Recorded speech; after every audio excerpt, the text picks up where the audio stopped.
نحمده ونستعينه ونستغفره ونعوذ بالله من شرور أنفسنا وسيئات أعمالنا من يهده الله فلا مضل له ومن يضلل فلا هادي له وأشهد أن لا إله إلا الله وحده لا شريك له وأشهد أن محمدا عبده ورسوله أما بعد فإن خير الحديث كتاب الله وخير الهدي هدي محمد صلى الله عليه وآله وسلم وشر الأمور محدثاتها وكل محدثة بدعة وكل بدعة ضلالة وكل ضلالة في النار. أعوذ بالله من الشيطان الرجيم. بسم الله الرحمن الرحيم. الف لام میم ذلك الكتاب لا ريب فيه هدى للمتقين.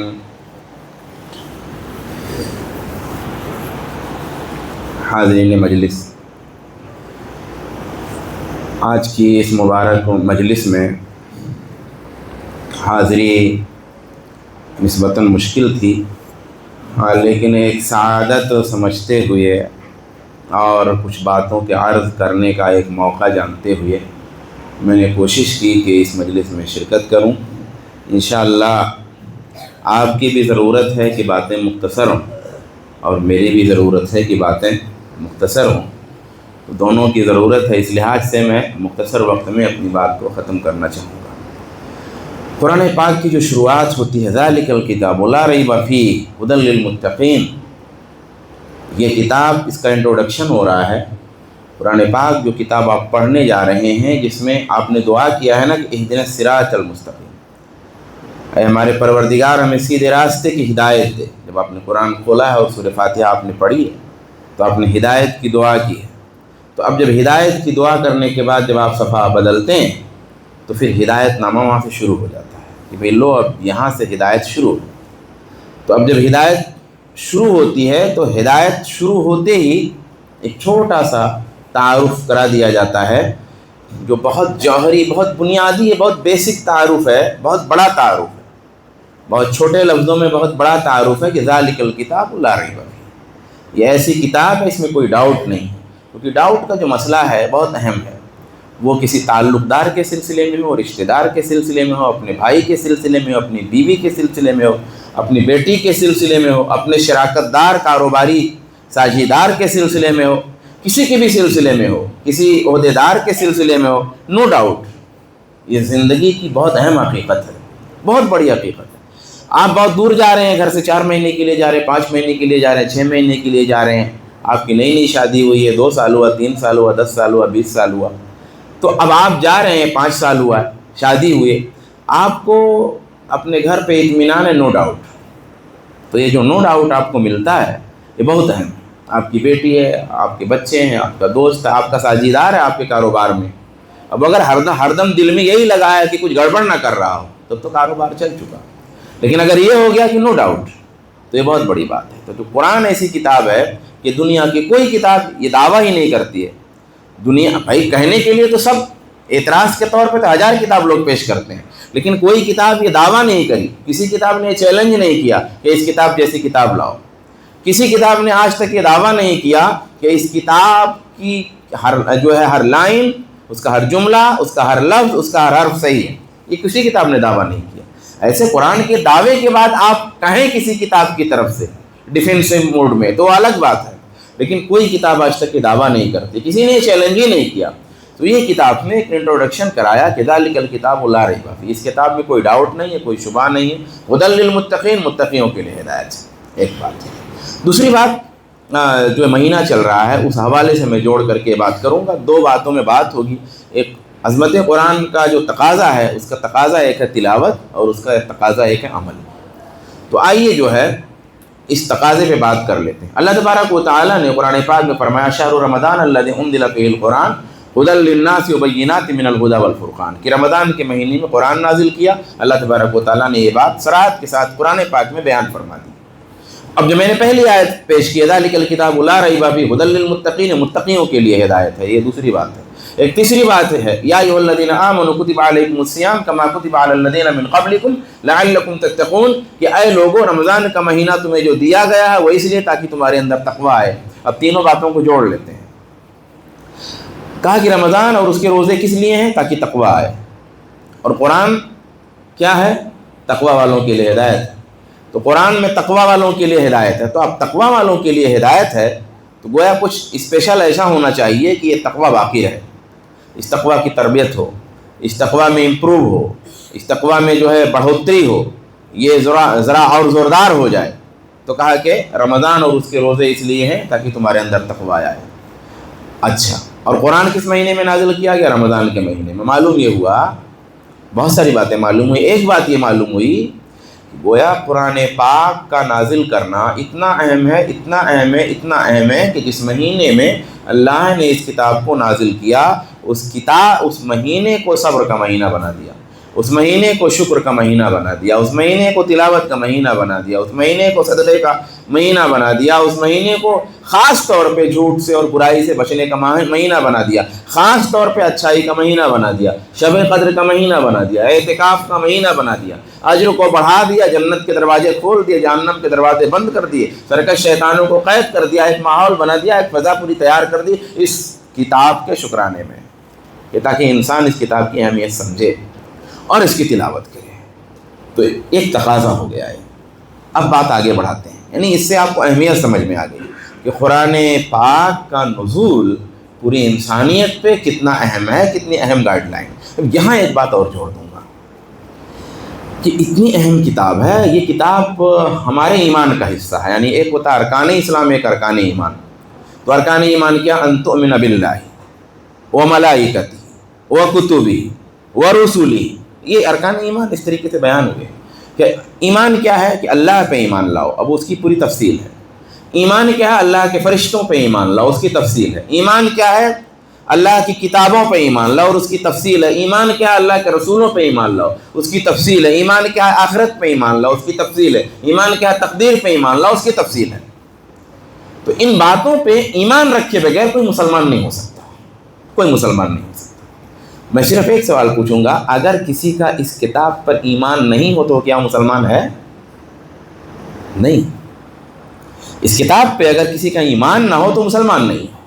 اس کتاب میں اگر کوئی کہے کہ کچھ کمی ہے تو مسلمان نہیں ہے۔ اس کتاب میں اگر کوئی کہے کہ اضافہ ہے تو مسلمان نہیں ہے۔ اس کتاب میں کچھ کہے کہ اگر کچھ غلط ہے تو مسلمان نہیں ہے۔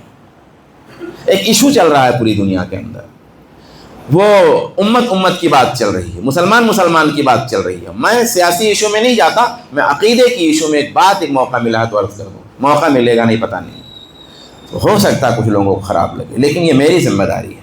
باتیں خواہشات کی بنیاد پہ نہیں کی جاتی۔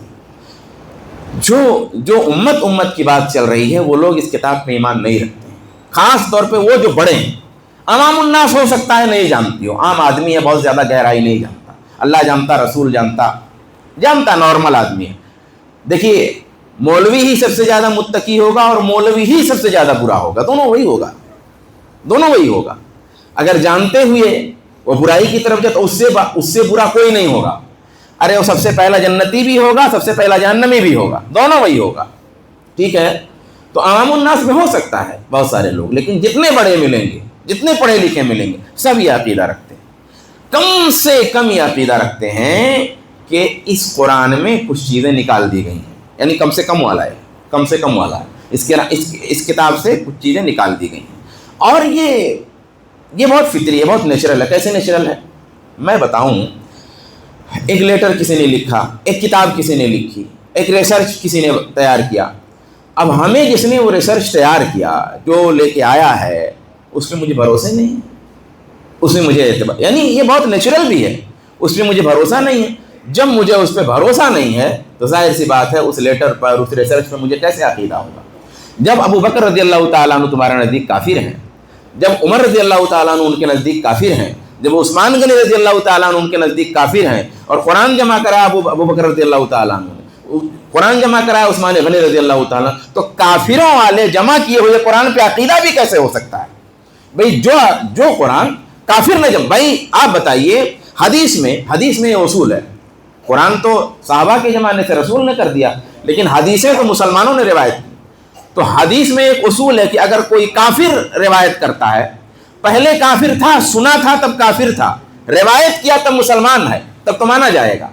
لیکن اگر روایت کرتے وقت حدیث روایت کرنے والا کافر ہے تو حدیث نہیں مانی جائے گی، حدیث موضوع ضعیف مانی جائے گی، ہے کہ نہیں؟ یہاں تک کہ کافر چھوڑ دیجیے، جھوٹا ہے، اگر جھوٹا ہے حدیث روایت حدیث نہیں مانی جائے گی. اگر حدیث گھڑنے والا کوئی ہے حدیث نہیں مانی جائے گی. تو نیچرل ہے جب جس کو تم جھوٹا مانتے ہو، جس کو تم کافر مانتے ہو، جس کو تم بت مانتے ہو، جس کو تم طاغوت مانتے ہو، جس کو تم منافق مانتے ہو، جس کو دنیا کا سب سے بدترین شخص مانتے ہو، ظاہر سی بات ہے اس کا جمع ہوا قرآن کیسے مان سکتے؟ تو عقیدے کی بات ہے، اس کو ذہن میں بیٹھا لیں، باقی ایشو پہ بات ہوتی رہے گی. یہ ایک بات تھی قرآن کے بارے میں. دوسری بات یہ ہے کہ تراویح، قرآن کا تعلق تراویح سے بہت گہرا ہے. اب تراویح اور ختم قرآن کا کیا کانسیپٹ ہے؟ دیکھیے، تراویح قرآن ختم کرنے کے لیے نہیں پڑھی جاتی ہے. بہت کلیئر کر لیجئے، بہت کلیئر کر لیجئے اس مسئلے کو. یہ کانسیپٹ اتنا خراب ہے، اتنا غلط ہے کہ اسی وجہ سے قرآن پہ ظلم ہوتا ہے. قرآن ختم کرنا ایک نہیں دو نہیں تین نہیں 4، یہ اجر ہے، یہ ثواب ہے. اور ہم کہتے ہیں کہ کوشش کرنی چاہیے کہ ایک بار تو ختم ہی ہو جائے. یہ ہے. لیکن تراویح اس لیے نہیں ہے کہ قرآن سننا ہے، تراویح اس لیے نہیں کہ قرآن ختم کرنا ہے. تراویح قرآن ختم کرنے کے لیے نہیں، تراویح قرآن ختم کرنے کے لیے نہیں. کیوں؟ جن لوگوں نے یہ عقیدہ رکھا، جن لوگوں نے یہ مسئلہ مانا، وہ شبینہ تراویح پڑھتے ہیں. شبینہ 1 رات میں، وہ 3 رات کی تراویح ہے، ان کے یہاں 5 رات کی تراویح، ان کے یہاں 6 رات. کیوں ہے بھائی؟ اس لیے کہ ان کے خیال میں کہ تراویح قرآن ختم کرنے کے لیے ہے. اس لیے ڈاکٹروں کے لیے ایک تراویح لگا دی 3 رات کی، 3 رات میں قرآن ختم کر دیا. ہم نے قرآن ختم کر لیا. ارے تراویح ہے نا بھائی، قرآن کیا ختم کر لیا؟ جاہل آدمی، قرآن کیا ختم کر لیا بھائی؟ پورے مہینے میں تراویح ہے نا. من قام رمضان ایمانا واحتسابا غفر لہ ما تقدم من ذنبہ، کہ جس نے پورے رمضان کے مہینے میں تراویح کی پڑھی، قیام کیا، اللہ کے لیے نماز پڑھی، اس کے لیے یہ فضیلت ہے. یہ تھوڑی ہے کہ جس نے تراویح میں قرآن ختم کر لیا اس کے لیے فضیلت ہے. تو اسی لیے لوگ 1 رات میں قرآن ختم کر لیتے ہیں، 2 رات میں قرآن ختم کر لیتے ہیں، 3 رات کی مجلس لگتی ہے، در در در در در در در یا تعلمون. ہے کیا قرآن پہ ظلم ہو رہا ہے؟ اس کو قرآن ختم کرنا کہتے ہیں. تو یہ پورا قرآن پہ ظلم ہو رہا ہے رمضان کے مہینے میں. کیوں ہو رہا ہے ظلم؟ اس کے پیچھے ایک بیسک مسئلہ ہے جو غلط ہے. وہ مسئلہ غلط ہے. کیا غلط ہے؟ کہ وہ یہ سمجھتے ہیں کہ قرآن ختم کرنے کے لیے تراویح. نہیں، تراویح بس تراویح ہے، قیام بس قیام ہے، وہ پورے مہینے ہے قیام. ٹھیک ہے؟ تو یہ آپ کانسیپٹ کلیئر کر لیجیے. یہ کانسیپٹ کلیئر نہ ہونے ہمارے یہاں بھی غلطی ہوتی ہے. تو ہمارے یہاں ان کی والی کیا غلطی ہوتی ہے؟ ہمارے یہاں بھی وہ غلطی کیسے ہوتی ہے؟ چونکہ ہم بھی یہی سمجھتے ہیں کہ یار تراویح مطلب قرآن ختم ہونا. ٹھیک؟ تو چونکہ ہم یہ سمجھتے ہیں تو ہمارا بیچ میں اگر کوئی تراویح اسکپ ہو جاتی تو کہتے ہیں وہ تو قرآن گڑبڑ ہو گیا، وہ تو بیچ کا کچھ چھوڑ گیا، اب کیا تراویح پڑھوں؟ ارے مولانا شروع کی 2-3 چھوٹ گئی تھی نا، تو اب میں سوچا کیا پڑھوں، اب تو ختم نہیں ہوگا قرآن. اچھا، اس کا مطلب ہے کہ مسئلہ ہے غلط جان رہے ہیں. ایسے ہی کیا ہوتا 27ویں رات میں، 26ویں رات میں، 28ویں رات میں قرآن ختم ہو گیا. تو جیسے قرآن ختم ہوا تو ایسے تراویح ہونے لگی 15 منٹ والی تراویح ہو رہی 20 منٹ والی تراویح. یہ کیا بھائی؟ اس کا مطلب وہی بدعتیوں والا عقیدہ بھی ہے، تھوڑا تھوڑا لگا ہوا ہے. کلیئر کر لیجئے اس مسئلے کو، کلیئر کر لیجئے. ہماری مساجد میں بھی ایسا ہوتا ہے. 28ویں کو تراویح ٹھیک ہے. اچھا مان لو کوئی حافظ صاحب باہر سے آئے تھے، میں مانتا ہوں یہ بات. تو حافظ صاحب باہر سے آئے تھے، ان کو قرآن زیادہ یاد تھا تو وہ لمبا پڑھاتے تھے.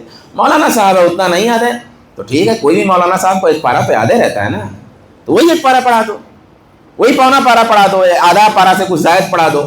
ہے کہ نہیں ہے؟ اور ٹھیک ہے، نہیں ہے تو کوئی بات نہیں ہے. اگر نہیں ہے مولوی صاحب یا مولوی صاحب کو نہیں 1 پارہ آدھے پارہ یاد ہے تو کوئی مسئلہ نہیں، نو پرابلم. لیکن اگر ہے مولانا صاحب جن کو یاد ہے اگر حافظ جی کوئی مقامی، تو تراویح قرآن ختم ہونے کے بعد تراویح 15 منٹ 20 منٹ کی کیوں ہو جاتی؟ اس کا مطلب یہ ہے کہ ہم نے یہ سمجھا ہے، اہل حدیثوں نے یہ سمجھا ہے کہ گویا تراویح ختم ہو گئی تو قرآن ختم ہو گیا تو تراویح ختم. ٹھیک ہے؟ تو یہ مسئلہ کلیئر کر لیجئے. خلاصے کے طور پر بتاتے جا رہا ہوں کیونکہ ابھی 10 منٹ رہ گیا یا 10 زیادہ. اس کے بعد دوسرا کیا ہے صاحب؟ اچھا، اب یہی جب عقیدہ گڑبڑ ہے نا، عقیدہ مطلب خیال، یہاں عقیدہ مطلب وہ والا عقیدہ نہیں کافر مسلمان والا. یہ کافر مسلمان والی بات نہیں کر رہا ہوں کہ کوئی اگر ایسا مانتا تو کافر ہو گیا. نہیں، ہم لوگ تو بھائی کافر کہنے بہت احتیاط کرتے ہیں، کافر دوسرے لوگ بناتے ہیں. اب چونکہ یہی مسئلہ گڑبڑ ہے تو ہم یہ سمجھتے ہیں اب تراویح میں ختم قرآن کا خیال ہے نا دماغ میں، تو جب قرآن ختم ہوتا تو کچھ ہونا، بھائی دماغ میں کیا ہے؟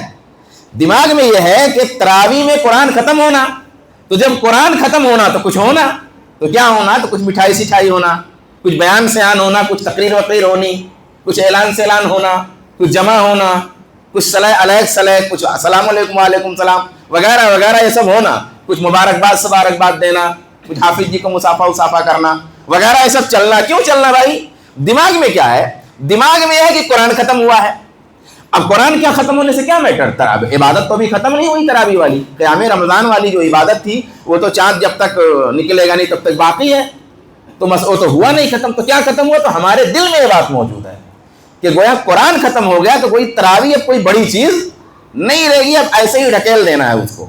وہ قرآن ختم ہوا تو تراویح کا مسئلہ اب ختم ہے، یہ ہمارے دماغ میں ہے، اسی لیے یہ مجلس کی ہم خواہش رکھتے ہیں، یہ تمنا ہم رکھتے ہیں۔ تو بھائی ایک بات جان لیجئے کہ جو سنت کے قرآن اور حدیث والے لوگ ہیں ان کے یہاں دیکھیے صحت کا تو اہتمام ہے، صحت جیسے کھانے میں ہوتا ہے ہیلدی کھانا، تو ہیلدی کھانے میں بھی ٹیسٹ ہوتا ہے، کبھی کم ہوتا ہے کبھی زیادہ ہوتا ہے، لیکن کچھ کھانوں کی پہچان ٹیسٹ سے ہوتی ہے۔ کچھ کھانوں کی پہچان کس سے ہوتی ہے؟ ذائقہ، یعنی اس میں اصل ذائقہ ہے، ٹیسٹ آنا۔ تو صحت ہے، ابھی ہو بھی سکتا ہے نہیں بھی ہو سکتا ہے، لیکن اصل بنیاد کیا ہے؟ ٹیسٹ۔ اور کچھ کھانے ایسے ہو جن کی اصل بنیاد کیا ہے؟ ہیلدی کھانا، صحت مند ہونا، ٹیسٹ بنیاد نہیں ہے، ٹیسٹ کم بھی ہو سکتا ہے، ٹیسٹ زیادہ بھی ہو سکتا ہے، لیکن کھانا صحت مند ہونا۔ اہل حدیث کیا ہے؟ قرآن و سنت کی دعوت کیا ہے؟ کہ بھائی صحت ہونا، ہیلدی ہونا، تندرست ہونا، ٹیسٹ تھوڑا کم بھی ہو سکتا ہے، ٹیسٹ تھوڑا ذائقہ تھوڑا زیادہ بھی ہو سکتا ہے، لیکن دوسرے لوگوں کے ہاں کیا ہے؟ ذائقہ ہونا، ذائقہ ہونا، ہر چیز میں ذائقہ چاہیے، ٹیسٹ چاہیے۔ تو انہوں نے ہر چیز کے لیے ٹیسٹ بنایا ہوا ہے اپنا۔ قرآن ختم ہوا تو ٹیسٹ، تراویح ختم ہوئی تو ٹیسٹ، شبینہ ختم ہوا تو ٹیسٹ، 3 رات والی ختم ہوئی تو ٹیسٹ، 27ویں آئی تو ٹیسٹ، اور ہر موقع پہ انہوں نے اپنا ایک ٹیسٹ بنا کے رکھا ہوا ہے، کیونکہ دل اسی ٹیسٹ میں لگتا ہے، دل عبادت میں نہیں لگ رہا، دل ایک ٹیسٹ میں لگتا ہے۔ تو میرے بھائیوں اپنا دل دماغ ٹیسٹ میں مت لگائیے، ذائقہ بازی مت کیجیے، بلکہ وہ جو مسلک ہے نا صحیح سنت والا اس پہ لگی، اسی میں اپنا ٹیسٹ ڈھونڈیے، اسی میں اپنا ذائقہ ڈھونڈیے، اسی میں دل کو اتنا صاف کیجیے کہ ذائقہ بن جائے۔ میرا اشارہ سمجھ گئے ہوں گے؟ تو دھیرے دھیرے کوشش کیجیے کہ وہ ذائقہ والا ماحول ختم۔ مثال کے طور پہ ابھی اہل حدیث مساجد میں کئی مسجدوں میں بیان ہوتا ہے جب تراویح ختم ہوتی ہے، بہت ساری مسجدوں میں ہوتا ہے، مولانا تھوڑا بیان دینا، ارے سب مسجدوں میں ہوتا ہے، خالی محمد علی میں نہیں ہوتا، مسجدوں میں ہوتا ہے۔ تو یہ بیان کیوں ہوتا؟ اس کا مطلب دماغ میں کچھ ہونا ہے، تو کچھ ہونے کے حساب سے کیا ہوتا؟ بھائی کچھ لوگ تھوڑا پٹاخہ پھوڑتے تھے، یار ہم پٹاخہ نہیں پھوڑیں گے، ہم تھوڑا بیان رکھ لیتے ہیں کیونکہ بیان میں کوئی مسئلہ نہیں۔ بھائی بیان تو کل بھی ہو سکتا تھا، بیان کل بھی ہو سکتا، آئندہ کل بھی ہو سکتا، بیان بھی اسی تاریخ میں بیان کیوں؟ کیونکہ دماغ میں تھوڑا تھوڑا ہے۔ کیا تھوڑا تھوڑا ہے؟ قرآن ختم ہوا ہے۔ میں سمجھانا چاہتا ہوں ایک مسئلہ، قرآن ختم ہوا ہے۔ وہ قرآن ختم کرنے کا جو کانسیپٹ غلط تھا وہ فلٹر ہوتے ہوتے ہوتے ہوتے فلٹر تو ہوا لیکن تھوڑا سا گردہ رہ گیا ہے، وہ گردہ ختم ہونا چاہیے۔ ٹھیک ہے، ایک مسئلہ ہو گیا، یہ تلاوت پہ بات ہوئی۔ اب تھوڑا سا وقت بچا ہے تو عمل پہ بات کر لیتے ہیں، عمل پر۔ اب دیکھیے عمل میں تو بہت سارا ہے بھائی، پورا دین قرآن ہے، قرآن پورا دین ہے، تو اب جتنے ہی مسائل ہیں سب عمل ہیں۔ تو بطور خاص 1-2 پوائنٹ میں ذکر کر کے بات ختم کرتا ہوں۔ عمل ایک ہے اللہ کی راہ میں خرچ، اور عمل ایک ہے کہ عید کے بعد کیا، یہ 2 پوائنٹ ہیں، یہ بول کر کے میں ختم کرتا ہوں۔ اللہ کی راہ میں خرچ، جیسے رمضان کا جو مہینہ ہے اس میں خرچ بھی بہت زیادہ ہے۔ کون سا خرچ؟ زکوٰۃ والا نہیں۔ یہاں بھی ایک کانسیپٹ کلیئر کر دوں، ایک کانسیپٹ کیا ہے رمضان میں زکوٰۃ والا کانسیپٹ۔ دیکھیے یہ ایک ضرورت ہے، اس میں ایک مسئلہ تو صحیح ہے۔ کیا صحیح ہے؟ کچھ لوگوں کا زکوٰۃ نکل رہا ہے عید بعد، مثال کے طور پہ، یا عید بعد نکل رہا ہے یا عید کے 1 مہینہ بعد نکل رہا ہے، تو آدمی سوچتا ہے کہ یار اپنی زکوٰۃ 2 مہینہ پہلے ہی نکال دیتا ہوں۔ ٹھیک ہے، کچھ مال ہے جس کا سال پورا نہیں ہوا ہے، تو آدمی سوچتا ہے یار سال 4 مہینہ 5 مہینہ بعد پورا ہوگا تو ذرا اس کو بھی اسی میں 10 لاکھ روپیہ ہے بیلنس اور 2-4 لاکھ روپیہ ابھی آیا ہے، تو سوچتے ہیں وہ 14 جوڑ لیتا ہوں،